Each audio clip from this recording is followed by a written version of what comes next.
Chris O'Connor here. Join the Curmudgeon Rock Report's invite-only curmudgeonly community at facebook.com/curmudgeonrock. Also look out for a Spotify playlist that pays honor to this episode. This is the Curmudgeon Rock Report, and this is your podcast made by rock geek iconoclastic outsiders for rock geek iconoclastic outsiders.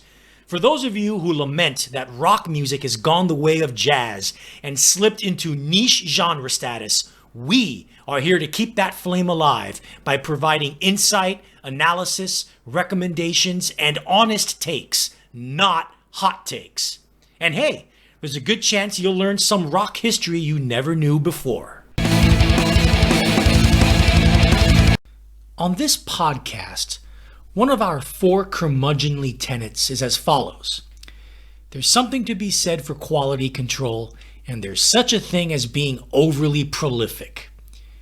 In the wake of the demise of the conventional record industry in the 21st century, and the system of checks, balances, and the overall role of gatekeeper that it served, too many bands and artists have spread themselves out thin by releasing multiple, often mediocre albums per year and saturating listeners and fans rather than with the ideal release cycle of one really good album per year.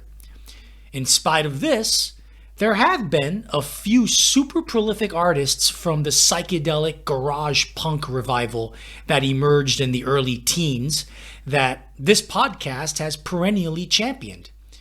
When it comes to King Gizzard and the Lizard Wizard, Chris is this podcast's Wizard of King Gizzard. I, of course, have always referred to Ty Segall as Rock and Roll Jesus. That is, until his most recent couple of albums that have seen him in a bit of a songwriting slump. But there's another artist of this ilk that we haven't spoken that much of, and it's about time the Curmudgeon Rock Report rectifies that omission. Of course, I'm talking about Osees, formerly known as the Osees, one of the biggest cult indie rock bands in the U.S. Osees, based in the San Francisco area, have graduated from music critic darlings to having a sizable, passionate, almost rabid following that has grown by leaps and bounds via the blogosphere and social media, particularly YouTube. This following announced itself in 2021 when the band sold out the nearly 10,000 capacity Red Rocks Amphitheater in Colorado in Osees' first post-pandemic concert. What is it about this seemingly unknown band that has permeated the music-loving consciousness of so many hardcore rock geeks? How did this strictly and almost militantly non-commercial band become the first American band since basically Phish to foster such a devoted and burgeoning cult/underground audience? The Curmudgeon Rock Report is on the case as we investigate a curious case of Osees. I'd like to start here, Arturo.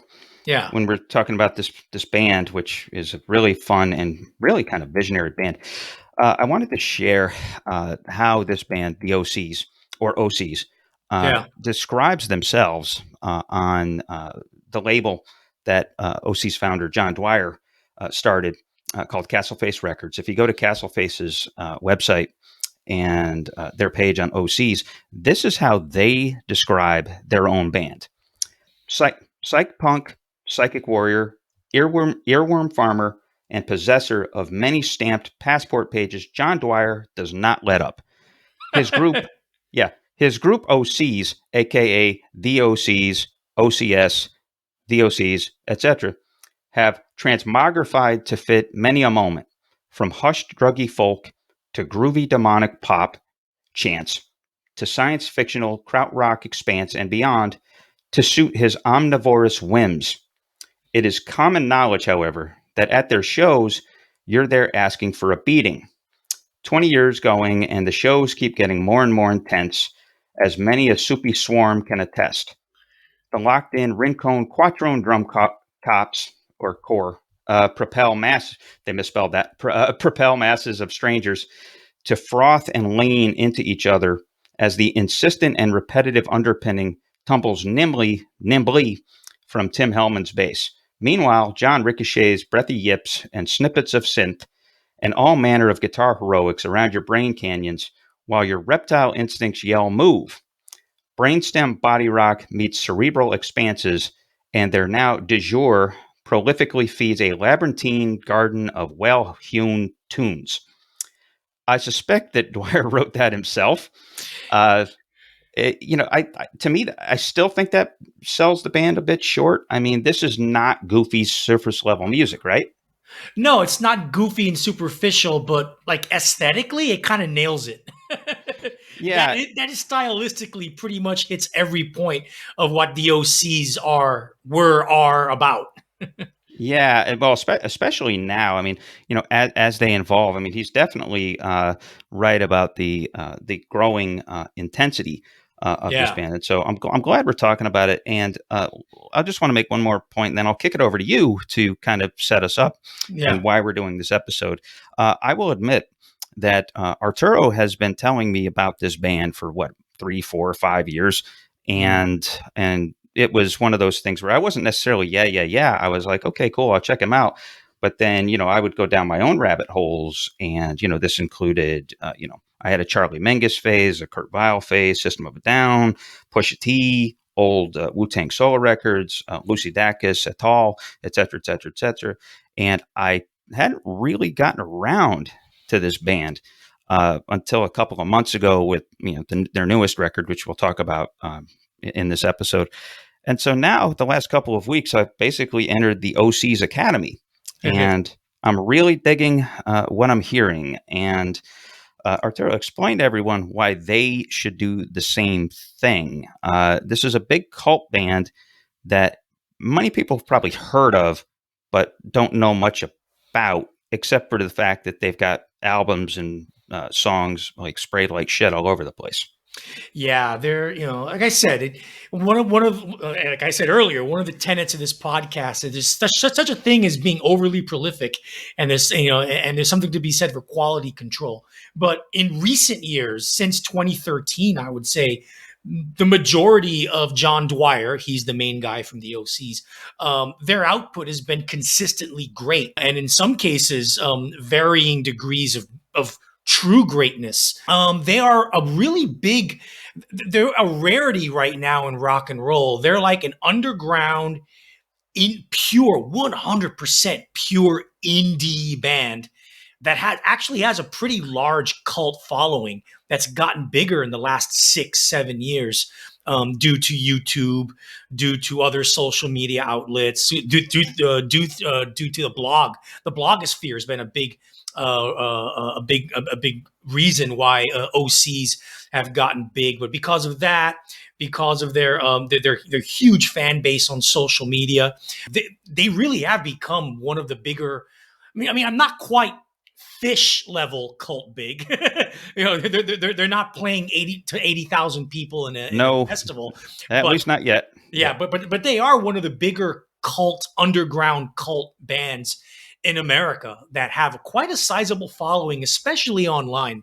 If you're a serious rock music geek or a serious rock music fan, you should know who the Osees are, because, like I said, they're a rarity. They're like an underground indie rock band that has a huge cult following, and you don't get many of those anymore. Yeah, absolutely. And part of it, it's kind of paradoxical. You said that there's something to be said for quality control. Yeah. But in some ways, them releasing, 23 studio albums since 2007. Yeah.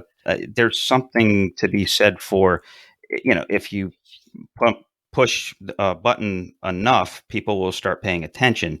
Right. And so, I mentioned at the top, there was the Osees and Dwyer's own description of it. So, I mean, basically, let's get into sort of the appeal and the sound and the mythos that Dwyer here has created. Yeah. And before we do that, let me explain. You mentioned 27 albums. Not all of them are studio albums. And as far as the OC's discography goes, about half of their releases are either live albums, compilations of outtakes from previous albums. Yeah. And recently, they've been doing a lot of releases of improvisational, experimental studio jams. Right. And if you include those, the number is like 50 or what, between 50 and 60. Yeah. Well, I know the point I'm making is that the right. 27 that you mentioned, half of it is that. Okay. Is it 27? Well, this is the thing. It's the internet contradicts itself. About 4 different sources have a different number. Right. And I think I saw 23 on, I don't know if it was Wikipedia or AllMusic or one of those. It was fairly credible, had it at 23, but then somebody else had it at 22. When I first counted, wherever I was at, I counted 19, and I knew that was wrong. Yeah. I think Wikipedia actually, I think, has it right, because I know Wikipedia gets criticized a lot, but the community that maintains Wikipedia, they do a pretty good job of updating stuff. And when things cannot be verified, Wikipedia makes it known in big letters. This is not verified. Don't trust this. Yeah. So according to Wikipedia, the number of studio albums by the OCs, however they've changed their name a lot, however you want to call them, it's about 23.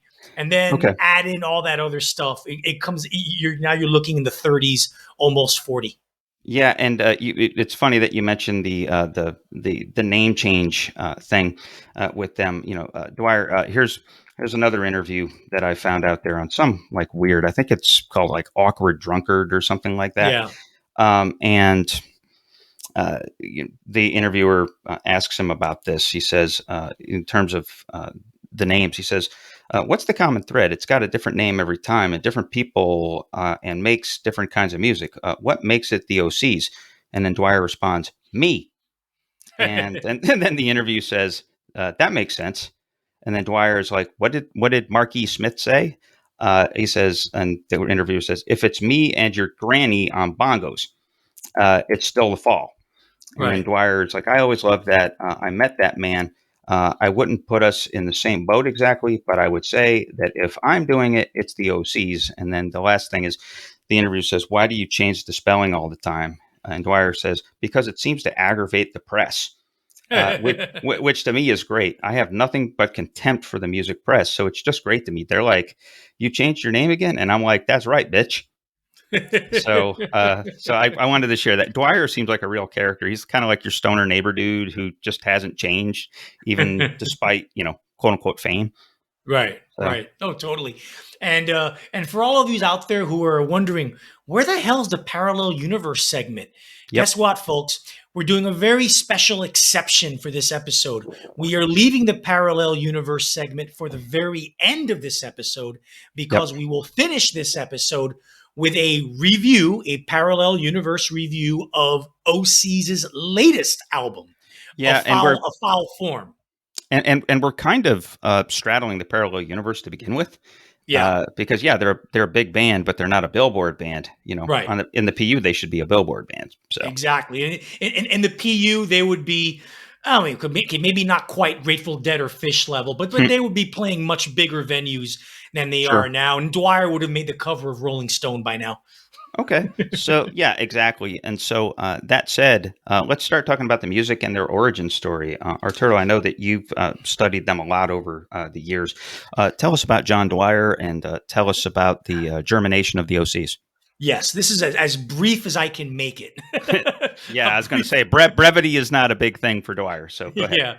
So the long, winding, complicated history of Osees and the trajectory of their immense discography can really be narrowed down to the musical journey of one man and the guy we just mentioned, John Dwyer.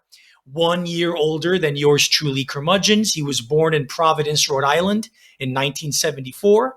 But the story of Osees really starts in the San Francisco area, which is where Dwyer's musical career started.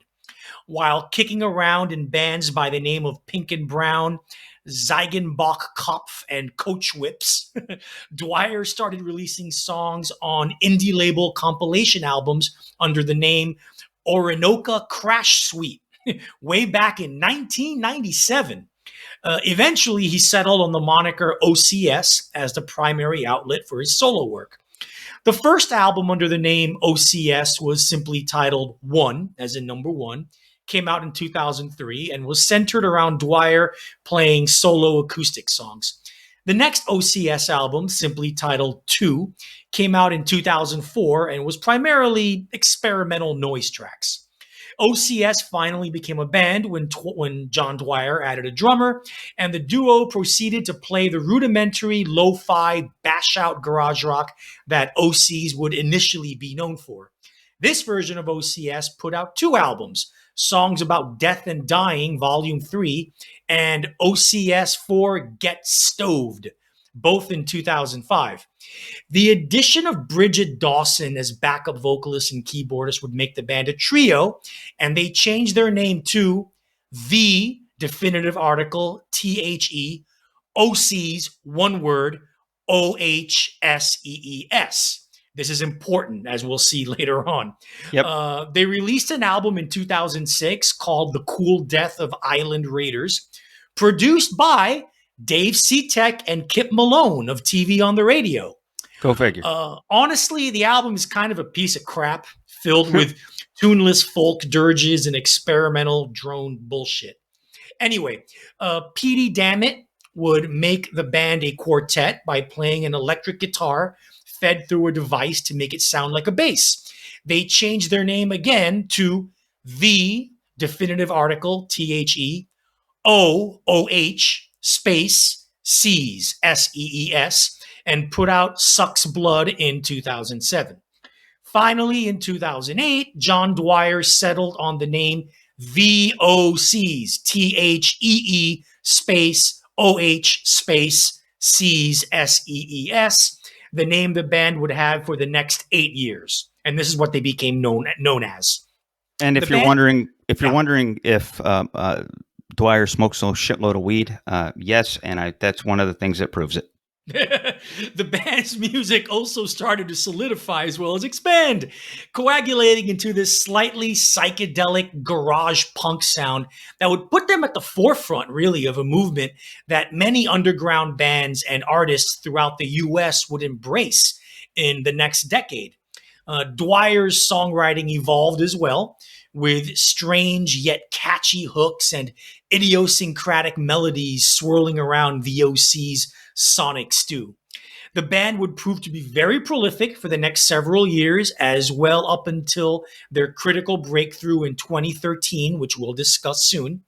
So here is a quick rundown of early Osees albums back when they were the Osees, all of which are uneven but brimming with amazing songs, sounds, and diverse styles. Here we go. Yep. First one, the first real THEE Osees album. In 2008, The Master's Bedroom is worth spending a night in. It is a perfect amalgam of the raw nature of mid-1960s garage rock with the urgency of mid-1970s punk, all with a glistening psychedelic tinge. Next, Help from 2009 brings the previous album's best characteristics to shining light with catchier melodies and something approaching nice vocal harmonies. Go figure. Next, Dog Poison from 2009 merges freaky acid folk with all its acoustic textures with sing-along Kinksian pop nuggets. Go figure. Next, Warm Slime from 2010 is, at its time, the band's deepest foray into full-on psychedelia, with the title track riding its 1970s krautrock motorique groove for over 13 minutes. Next, Castlemania from 2011 was recorded almost entirely by John Dwyer himself, who introduces a litany of exotic, diverse instrumentation, ending up in the closest Osees ever came to a Neutral Milk Hotel Elephant Six type of album. Nice. Includes cover songs by the West Coast pop art experimental band And the Creation. Next, Carrion Crawler / The Dream, also from 2011, was recorded almost entirely live in the studio and finds the band returning to a full-on rock, garage psych punk style that they would expand upon in future releases. Next, Putrefiers 2 from 2012 sees John Dwyer go back to studio auteur mode, combining the exotic arrangements of Neutral Milk Hotel with the lyrical flourishes and Ray Davies-esque pop songcraft. Well, as pop as Dwyer could ever get. Chris, what do you think of early Osees? My curiosity is Putrefiers 1 must have been really bad for them not to release it. They just went straight to Putrefiers 2. That's wonderful. I mean the little bit again, and I'm sort of in OC school here. It's very strange because there's an early demo from 06 called Grave Blockers. Yeah, I don't know if you've heard this. It sounds more like Devendra Banhart than it does like anything good. But so they start off as kind of a freak folk band. Think Beck and think some of the Brooklyn bands from the same period. Worth mentioning too. And as they go along, it's a weird combination of things. Like I said, they get a little bit more psychedelic, but formative influences. And I listened to a podcast earlier in the week called "Turned Out a Punk." Again. By the dude from Fucked Up. And Dwyer mentions that two of his formative influences were the Misfits, and the Cramps. The Cramps is a little bit more surprising. But when you listen to that early stuff, and as it kind of goes up, it's kind of obvious. It has that kind of intentionally winky, spooky, kind of reverb type thing going on. But the interesting thing, it's interesting to see the evolution where he's messing around with folk and some psychedelia and all that. And then as we get to like 10, 11, 12, the volume starts to turn up, the weirdness level and, the twists and the bends start to subtly appear. It doesn't necessarily resemble metal, but it's becoming harder edged rock. I think Beck, too, might have been an influence. I hear some of that in there. But as it comes up, as you get to 2013, and you're right, that's when they turn the corner into what most of the folks that follow the Osees know the Osees as, which is this sort of indescribable or undefinable kind of nasty ass, loud metal / prog / punk, whatever you want to call it, band. And so it's just kind of neat that, I mean, who knows? Maybe it's a factor of Dwyer having no money. And then when he got some money, then he could get fancier and louder and all of that. And so, which I think is partially a big reason for it. More money, better equipment. Yeah, I mean that's the thing. But Dwyer is very, very talented and very, very smart.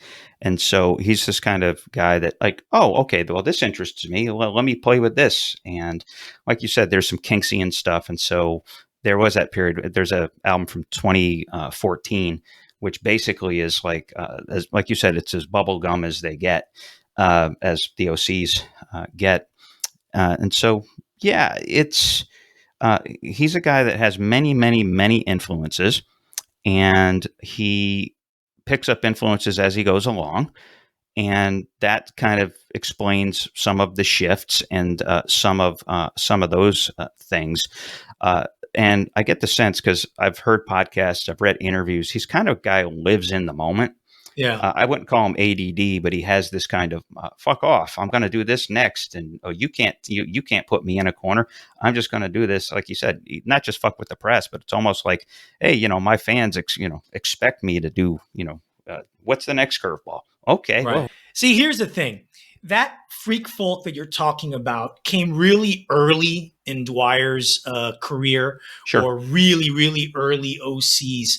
And this period that I talked about, basically 2006 to 2012, he was kind of like throwing darts all over the board. Oh, yeah. And really, like, in my opinion, the demarcation point, I think for many fans too, the demarcation point comes in 2013 and starting that year is when Osees begin their golden run of albums that is still going on. It's been going on for the last 9-10 years, and they're still on it. And their music has even though they've gotten very eclectic, at the same time they've gotten more focused. Yes. And they generally tend to put out just one studio album per year now. They don't put out 2 or 3 per year like they used to. So yes, their music is expanded, but the output has been it's weird. The music, stylistically they've expanded, but musically they've actually become more focused in many other ways. Arturo and I now both use the same microphone, and what a darn good mic it is. If you've been with us for a while, you might notice we don't sound nearly as crappy or as clueless as we did in our first episode back there in January 2021.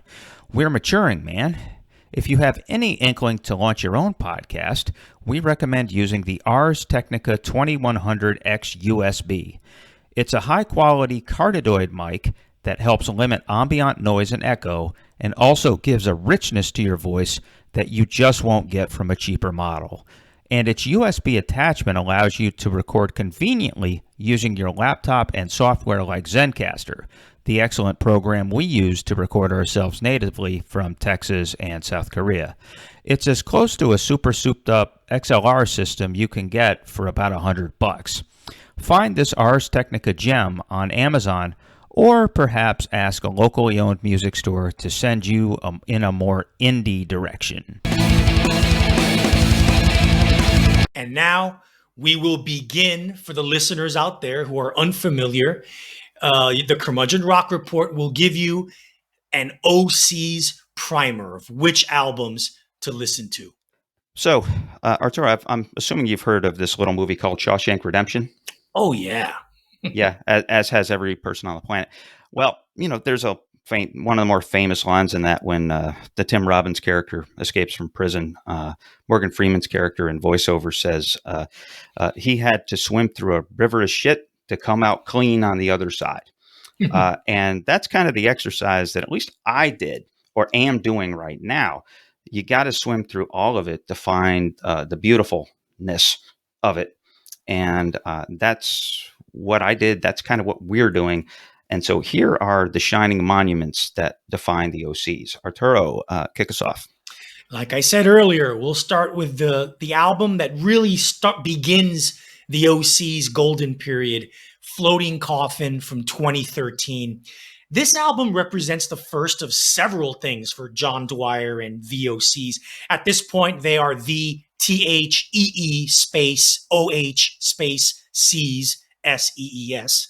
Yep. It's the band's first album on Dwyer's own Castle Face Records, starting with this one, all Osees albums, studio albums, live albums, outtakes compilations, experimental improvisational jams, etc., would be on Castle Face. It's also the first Osees album to garner significant attention, not just from North American music media, but the international one as well, serving as the band's critical breakthrough. As a loyal reader of the UK's Mojo magazine, I can attest to Mojo being the first music media outlet where I heard of or read about the Osees. More importantly, this is the first album where John Dwyer's vision finally coalesces into a unified whole, providing at once a template for the band's sound and identity, as well as a jumping off point for all the styles, sounds, and even genres they would delve into in future albums. For all intents and purposes, listeners can start their Osees deep dive here. I mentioned earlier how the classic Osees sound is essentially a psychedelically tinged brand of rocked out garage punk. And this album we're talking about, Floating Coffin, is the purest distillation of that. Look no further than one of the singles off the album, Toe Cutter / Thumbbuster, which rides a cheekily melodic, heavily fuzzed guitar riff that glides along gleefully, is the way I would describe it. Yeah. It's the perfect rock and roll example of riff as hook that Jimmy Page innovated so long ago. Mm-hmm. I Come From the Mountain chugs along with its swirling guitars and metronomic 1970s German-inspired motorique rhythm, the bouncy, elastic, mid-tempo groove of the other single, Minotaur, is a respite from the album's intensity. And it's a lovely way to end what is arguably, even 9 years later, perhaps Osees' best album. Chris? Yeah, it is a strong record. I wouldn't call it their best, and we'll get into that in a little bit. This was one of those albums that proves you can be unique and simple. Yeah. Earlier, in that description, there was that line about their live shows where you feel like you're taking a beating. I think that can kind of be used to describe this album too, but it's a good beating. It's got that sort of bottom heaviness of a Caius, say. Right. So it's got a little bit of that. And so for folks that like bottom heavy, like I wouldn't say down to bottom heavy Right. kind of chugga-lugga rock, this is good. And there really is an Osees rhythm, which I kind of find fascinating. And, like Dwyer, I've always defined genius as the ability to see what other people can't see, or to find cracks or permeations that others can't go through. Right. And he does. It's not a with abandon or kind of punkish, like way hardcore, and it's not sludge. It's like it's got a gallop to it, but it's like a controlled gallop. And I think that this is over all over this record. Lots of texture. One of the reasons I said that description was a little bit superficial is it doesn't really give credit for how sensual and how textured they had become by then. Dwyer co-engineers his albums, a lot of his albums. There's a guy in there named Chris Woodhouse who is an occasional pinch hit drummer for them. Their albums sound great and have a lot of depth to them. And that I think that this is where it starts. For what it's worth, trivial thing, Toe Cutter Thumbbuster is by far the most streamed OC song out there. Oh, wow. Holy cow. It's like, 11 million streams on like Spotify, and like where their next most streamed is like 1.5 million or something. It's like it's their biggest hit. And yeah, I think we're going to see this, that there's a little bit of krautrock in there. And the next couple of records, we get a whole lot of krautrock. Yes. And so that's an interesting touch. Is like you said, garage punk. You call them kind of a psychedelic garage punk band, and that maybe is close. But then they add krautrock, and you're like, what? What?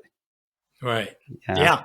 And the next album that the Curmudgeon Rock Report recommends on this OC's primer, Mutilator Defeated at Last from 2015. Love that title. Love that title. Again, we're still as the OCs. This album sees John Dwyer incorporate a new rhythm section, particularly bassist Tim Hellman, who still plays with the band to this day.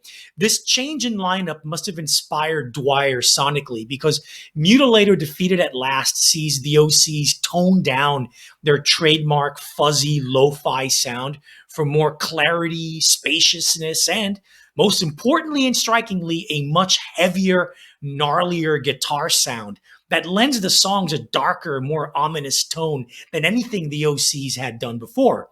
The monster riffs and deep and dark, heavy psychedelia provide the engine for awesome tracks such as Withered Hand, Turned Out Light, and Lupine Ossuary. The menacing Sticky Hulks sounds like a 21st century update of Pink Floyd's classic single, Careful What That Axe Eugene. And Rogue Planet is a warped, raving punk jam that the band would return to frequently. It's a wonderful record and the logical progression from Floating Coffin. Chris? Yeah, there is a little bit of that. What if David Gilmour played Syd Barrett's songs? Kind of going on there. You hit the nail on the head. This is where space, as in not outer space, but space in between the rhythms, and that kind of, there's a slinkiness and an openness that allows for more, I guess, experimentation. Like you said, the guitar here, it's not as, like you said, it's not fuzzy, and it's not as rhythm guitar based in a lot of ways.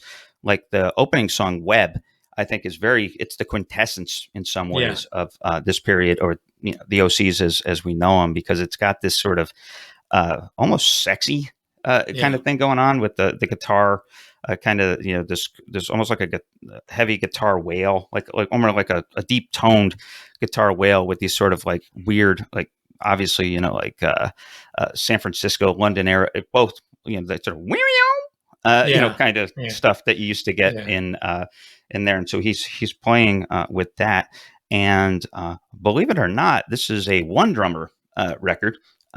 And that song has enough that you're like, okay, that could very well work as a two drum song. You can get that picture.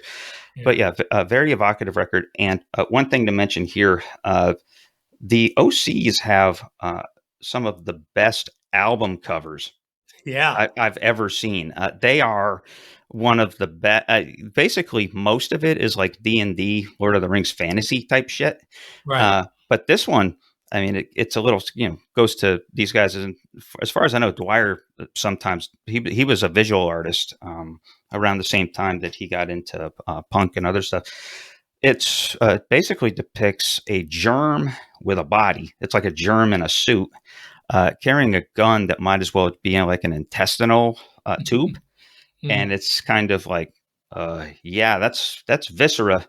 That's viscera shooting us to death. I mean, it's pretty trippy stuff, but I think this is a bridge record because really strong. I like it.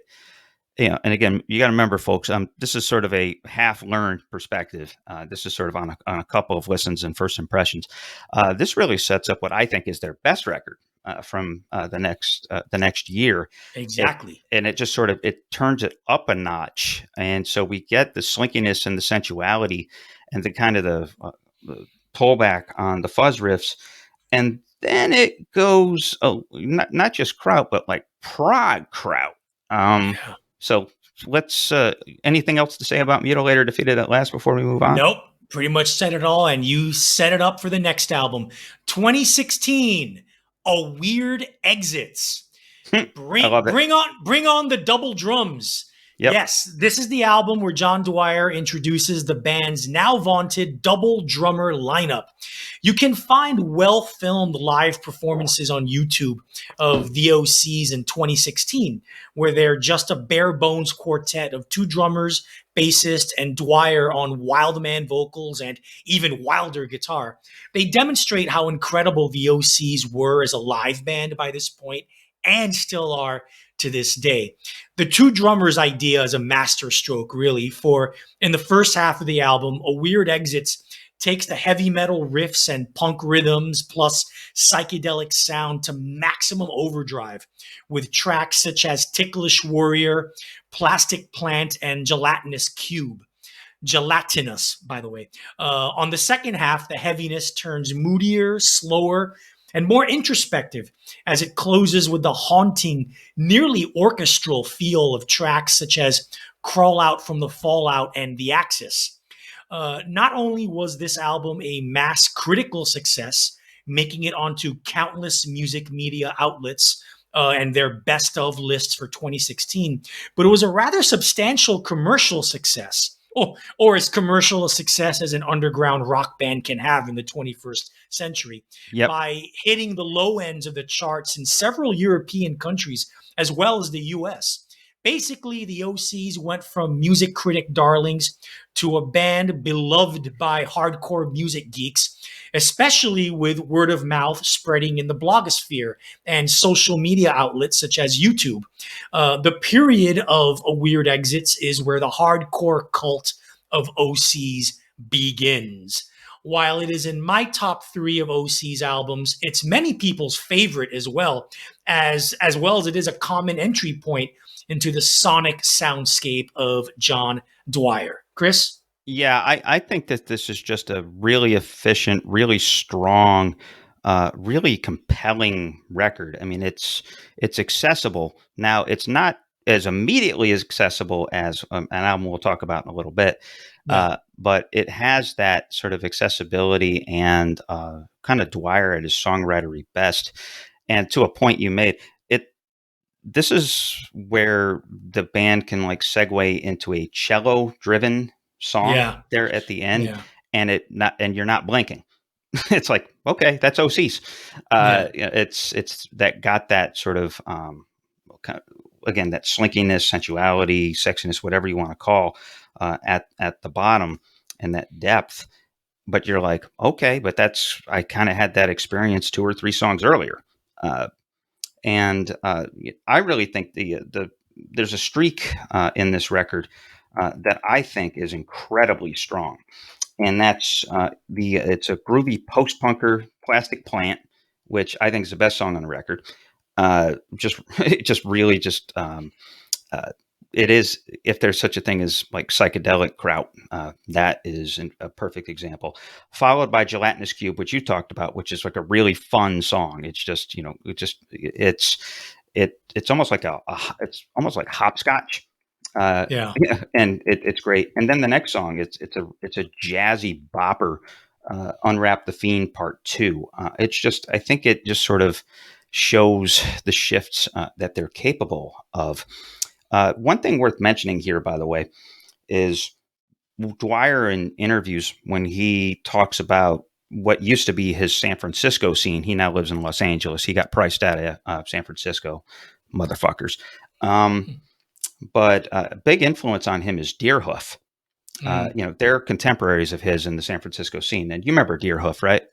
Well, a while back, yeah. Yeah, I mean, they're still around. They're still putting out records, but they were, I guess you could call them experimental post-punk. I never cared for the lead singer is a woman named Satomi Matsusagi, and I never cared for her vocals.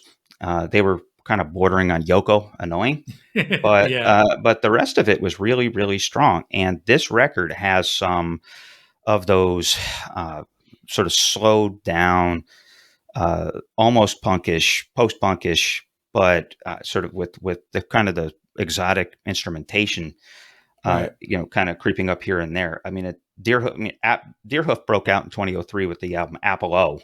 I remember that because it was big when I lived in Phoenix many years ago. I think of a record like that as lushness delivered with a pile driver. And I think the same thing applies here. And I guess another metaphor I can use, it attacks with ferocity, but also with a velvet glove. I think you can pretty much say that. And so, what? Just out of curiosity, I think this is their best record. There's another one that we're going to talk about here that's their most fascinating one, but. Is this for you? Do you think this is their best, just objectively? Like I said, for me, it's between this, Floating Coffin, and one that we'll talk about later. Okay. Those are my top 3. I got you. Okay. Well, we keep hinting at stuff that we want to talk about next. Hey, let's talk about it next. On this episode, Chris and I broke down the best albums in Osees' dense discography and examined why they've become such a huge underground cult band. For the next episode, yours truly, Curmudgeons, will climb overground and tackle one of the biggest bands in all of mainstream rock, definitively one of the 5 biggest post-1990s bands in the world. I'm talking about the British band Muse. Their audacious blend of dystopian sci-fi prog rock, glam rock, heavy metal, edgy alternative rock, and electronic pop has captivated fans around the globe for a little over 20 years now, lifting them to the status of arena-filling and, in the UK and Europe, stadium-filling rock icons. Yet, music critics and media throughout the years have positively hated them, even to the point of vilifying them. The pretentious indie hipster section of rock fandom has followed suit, making Muse a rather unhip band to like. Well, yours truly, Curmudgeons, think that's unfair, and we plan to set the record straight regarding a band that, at their best, which they usually are a boldly original, innovative, and heavy as fuck badass rock band. Join us for the next episode as the Curmudgeon Rock Report goes in defense of Muse. No, really. What's next? This is the next album by, now they're called Osees. Eliminate the V, OH space SEES. And this is the album Smote Reverser from 2018. Great title. Now, in 2017, John Dwyer removed, like I just mentioned, the stylized article V from the band's name, and they were hereby known as Osees.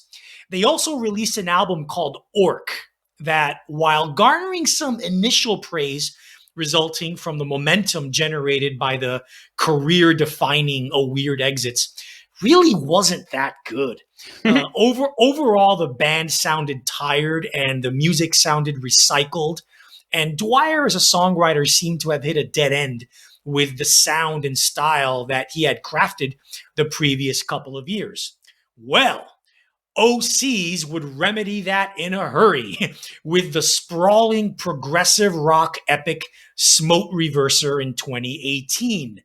Yes, you heard right.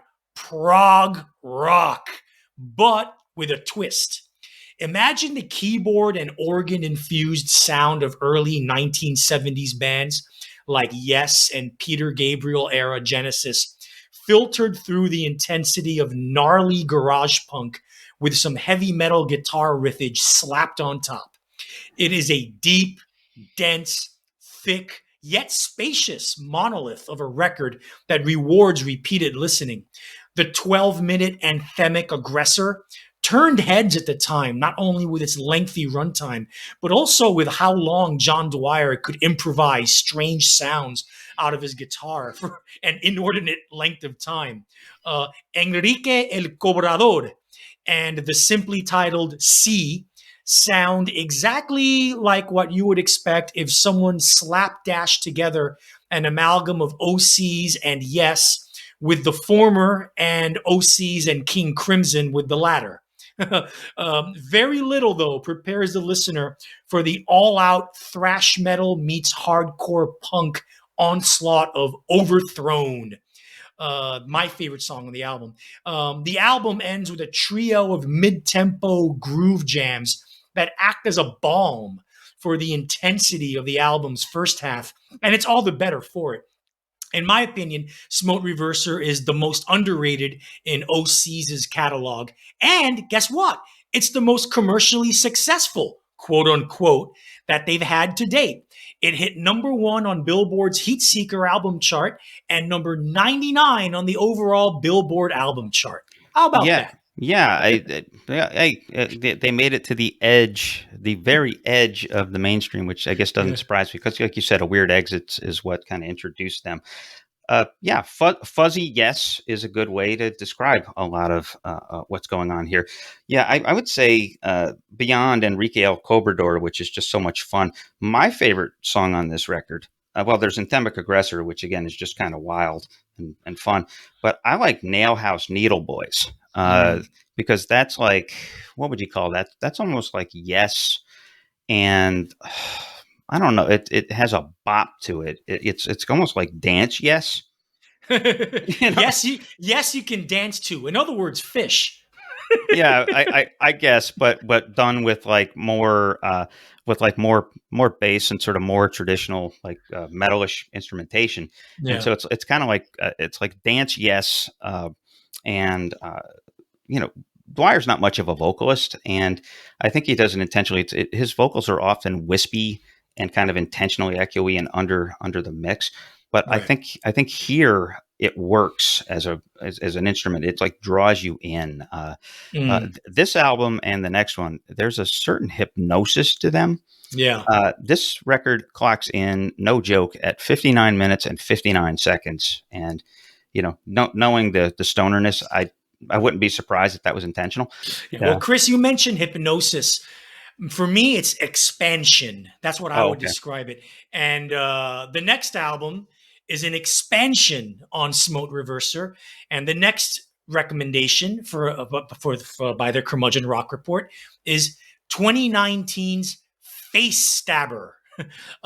They're still going by OOH space C's at this point.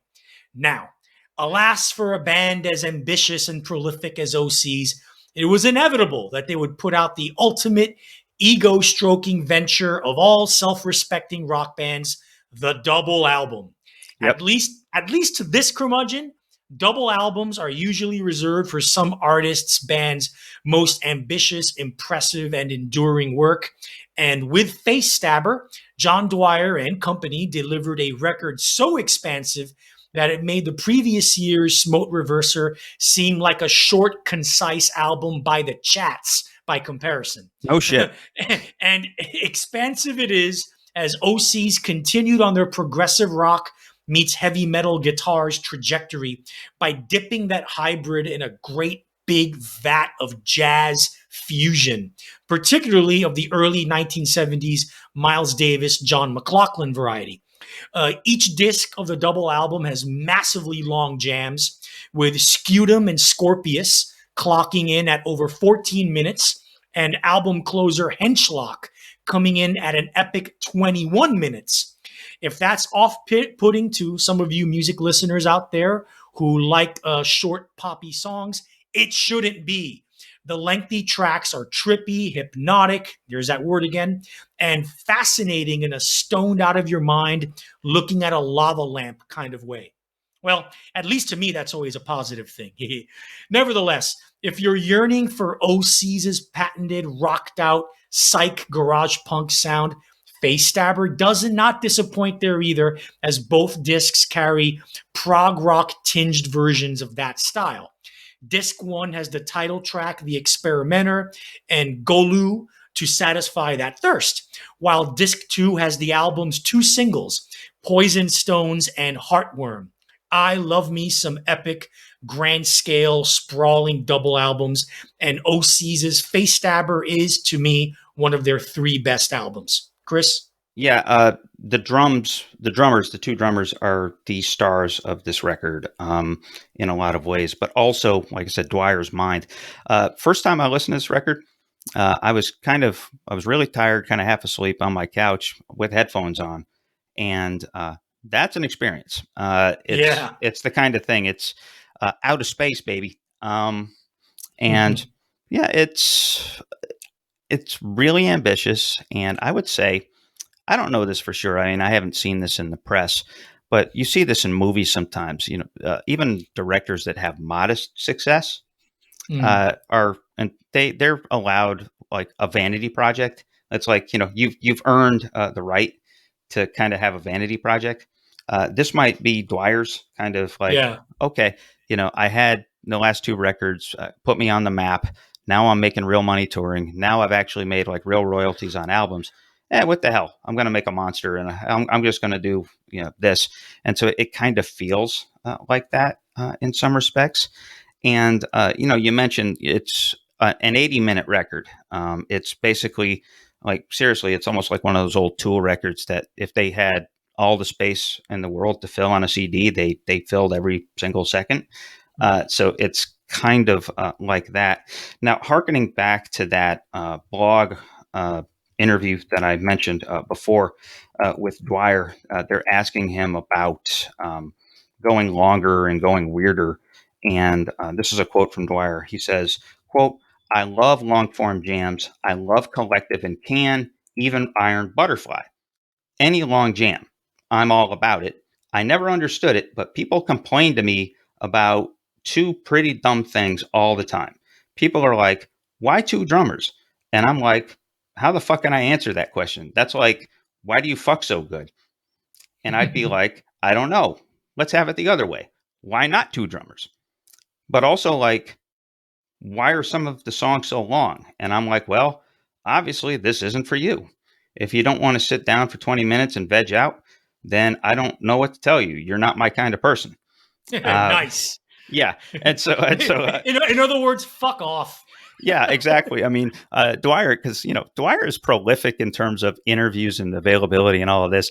But yeah, he even if you can't I don't like adjectives too much for a band like this, but he'll tell you where they are and where they stand, and sort of where their boundary is, and he does have this of like he may not have a sense totally of the demographic that will like his band, but he is way certain about who won't. I almost get a sense this is sort of like the quasi consumer's guide to the OCs. There's a part of me that would advise people to start here and then work back. This is Well, I'm a fan of chronological order and seeing how a band progresses from point okay. A to point B to point C. That's why I always recommend start with Floating Coffin, because you Yeah. see the natural organic progression, how they get from Floating Coffin to Face Stabber, and then onto the albums that we're going to talk about next. Right. You can see the logical progression. Right. And I think that speaks to the differences in how you and I think, which is why I think we work so well here as a tandem, as curmudgeons, because I kind of think the other way. I like to get to the kind of the end and then do the deconstruction and just sort of see where the bits and pieces came from. And so, not like the most recent, but like the most gaudy or the most sort of the one that people talk about, the one that gets the chatter. So you start there and it's like, oh, I can see it. Well, okay, where does that come from? So for me, I know that you advised me when we were preparing this record to go chronological. It's just not my nature. I did the first two records and then immediately skipped to to this record, and then went back to the first two records and kind of did all this. And so you kind of are interested to see the evolution, but you're kind of doing it in a more I do it in a more abstract way, which in a way, I mean, Dwyer seems like he'd be a fan of either approach. He doesn't care.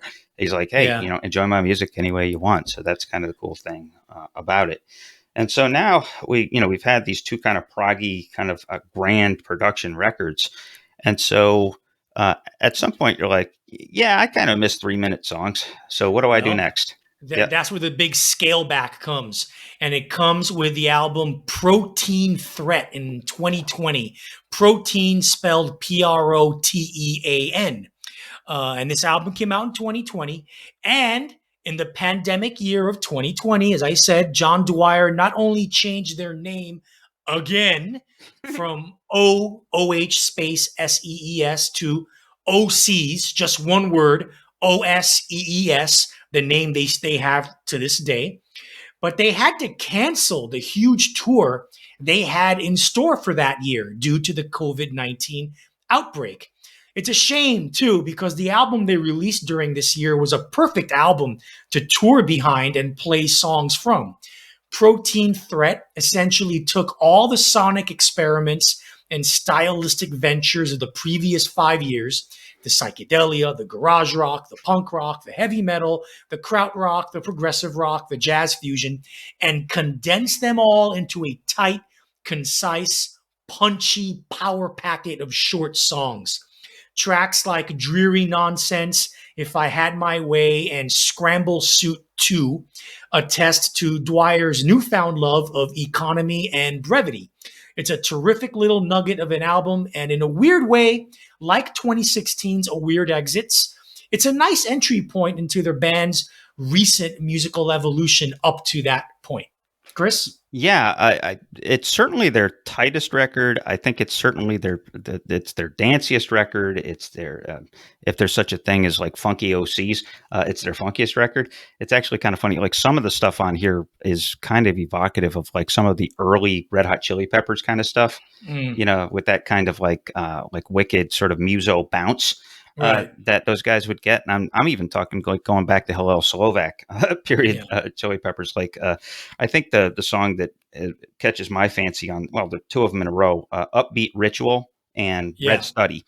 Upbeat Ritual, and this is another comparison. I kind of made it earlier, but a couple of songs on here remind me or evoke Josh Homme, probably not on purpose, but the same kind of like. It draws you in. That's why I use hypnosis. You say expansion. I say hypnosis because it's the expansion that kind of draws you in and it becomes compelling. And so, Upbeat Ritual, it's got the use of the two drummers to come up with this really almost, if you didn't know it was drummers, you'd think it might be a drum machine. Yeah, and then there's just sort of like up, almost like a climbing little riff. I mean, kind of in the style of stuff that they introduced with a Weird Exits in there, and so it's this kind of upward, upbeat kind of a little hypnotic thing. And then, like I said, Red Study after that slows it down like a smidge, but not much. To me, this is sort of this is like an in, out, dominate, leave kind of record. And this kind of actually, it kind of is a nice segue into the next studio album they made, because they put out another album that year, but it was basically a compilation of outtakes from Face Stabber and Smote Reverser. The next full new studio album of brand new material, Chris, hit the music. Yeah. Welcome to the parallel universe. Oh, I just got the willies. Oh, boy. Yeah. There's aliens in the sky. Booga, booga, booga. Right. Yeah. And, of course, considering a sci-fi geek like John Dwyer, it is fitting. In a parallel universe where rock music is still a mainstream pop cultural force, John Dwyer and the Osees would be genuine rock stars. And this album would be in the top 10 of the Billboard charts. And we're talking about their most recent studio album of this year. It came out a couple of months ago, called A Foul Form. Now, in a year in which Australian punk band The Chats have released quite possibly the best rock album of the year, Osees have stylistically followed suit with the most full-on punk rock album they've ever done. If The Chats Get Fucked clocks in at 27 minutes, Osees' A Foul Form clocks in at just under 22 minutes. In an interview promoting the album's release, Dwyer referred to A Foul Form as an homage to the 1970s and 80s punk bands he grew up listening to. And while some might listen to the record and glean the influence of Crass, Black Flag, and Rudimentary Penny, indeed, the last song on the album, Sacrifice, is a cover of a Rudimentary Penny song. To these curmudgeonly ears, the choppy, angular, anarchist punk sound of contemporary German band Pissa seems to be a more apt comparison. Now, that's an obscure reference for you kids out there. Yes. Regardless, A Foul Form is Osees' tightest, most self-consciously disciplined, and goddamn it, it is their most fun, raucous, uncompromisingly punk punk listening experience through and through. Key tracks: the delectable hardcore thrash ruckus of Scum Show, the stop-start stiletto punk of Frock Block, where I want to believe Dwyer is excoriating the evils of pedophile priests, the intense riff-driven social butt, and the anti-police brutality song Perm Act. Nearly 20 years into his career, John Dwyer shows no sign of slowing down, literally and musically. Is it Osees' best album? No, but it may be their most fun album. Chris? Yeah, I mean, it's as fun as a record with titles like Funeral Solution 2, Late for Suicide, and Fucking Kill Me can be. Yeah, and so, yeah, well, that's the thing. It's like, yeah, I know that you recorded this mostly during the middle of COVID, but dude, were you is that? I'm assuming it's a put on, but, yeah, because he's not, it's not like he's Purple Mountains, but yeah, the funny thing about this record is, like you said, so it is a blast off record that goes back to his origins, which I'll talk about in a second. In terms of his formative years, but they do this neat little trick.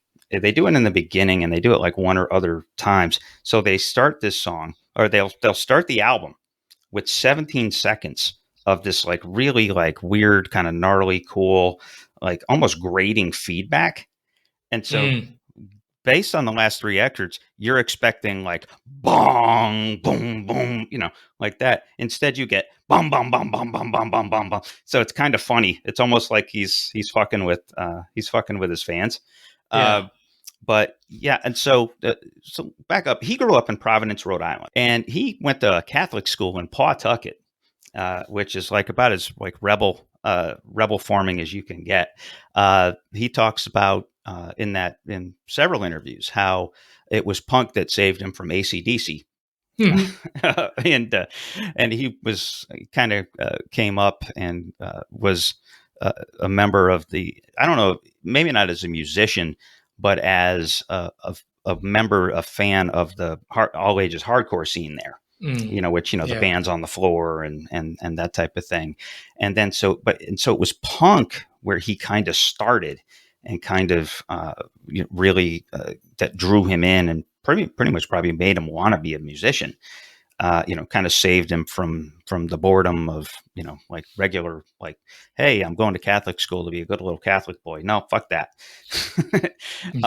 And then eventually ends up in San Francisco and goes in different directions. So it's not really a surprise that he would, have this love for punk that he can whip out. One thing worth mentioning, by the way, we're talking about Rhode Island. A lot of you out there listening, if you're as geek iconoclasticness as Arturo and I, you know that Rhode Island School of Design pumps out some really great bands. During this period, contemporaries that were in Providence at the same time, Lightning Bolt, yes. who are on our ISD band. Here's the thing, though. Dwyer actually grew up in Rhode Island, so he's like he's like street level. And so apparently there's such a thing as street level Rhode Island. But he also does kind of admit that it was one of the things that influenced him is not only was he learning punk, but he was in one of the places to find the weirdest shit going on in rock. And so there was no stoppage of weird shit because of RISD and what they drew. And so you got to think, punk combined with, the weirdness that he got, put those two together, and at least you get the formation and the gestation of Osees. And the Rhode Island School of Design also gave us 3/4 of Talking Heads. Correct. And there's a couple other bands that are a little Throwing Muses. Yes. Yeah. Then there's a few others that if we dug, I mean, they would come out of that. It's kind of funny. It's like RISD and then Wesleyan has pumped out several bands too. Go figure, MGMT being the one that comes most to mind. But anyway, so it's this is a back to my formative, back to basics kind of record that also manages to mix in a little bit of, hey, this is the Osees that you've come to kind of know and love. So like Too Late for Suicide is 3.5 minutes. It's the longest song on the record. It's the slowest song on the record. It's one of the Permact is longer, but it kind of goes into more of that little bit slower stomp. And so they don't completely abandon the formula that brought them, but no, it's awesome. And come on, these days for me, 10 songs, 22 minutes, perfect. To me, if an album goes more than 45 minutes, I am really hesitant to actually listen to it because there's probably too much bullshit on it. Right. So, well, folks, there you have it. There is your primer on Osees. I don't know about you all listening yet, but I for one, and I'm sure Chris as well, really looking forward to what John Dwyer puts out next year. But until then, you have quite a bit to catch up on if you haven't heard it. And we are happy that the Curmudgeon Rock Report can provide this public service for all of you out there. Absolutely. It's a public service. You can check out the stuff that we didn't talk about just for curiosity. But if you're like us and you've got wives and dogs and, jobs and stuff, these are the albums that you really need to start at. So maybe you disagree with us though. With a band as prolific as this, with kind of a cult following, there's probably a few of you that think we're full of crap. If you do, as always, you can reach us at curmudgeonrock@gmail.com. Also, hey, remember we have our Facebook community. We call it the Curmudgeonly community. You can join that at facebook.com/curmudgeonly. And as we've been doing for the last several episodes going forward, we will be offering a Spotify playlist that essentially dumps in all of these records that we talked about in this episode, plus a few other golden nuggets that are here and there that you should check out.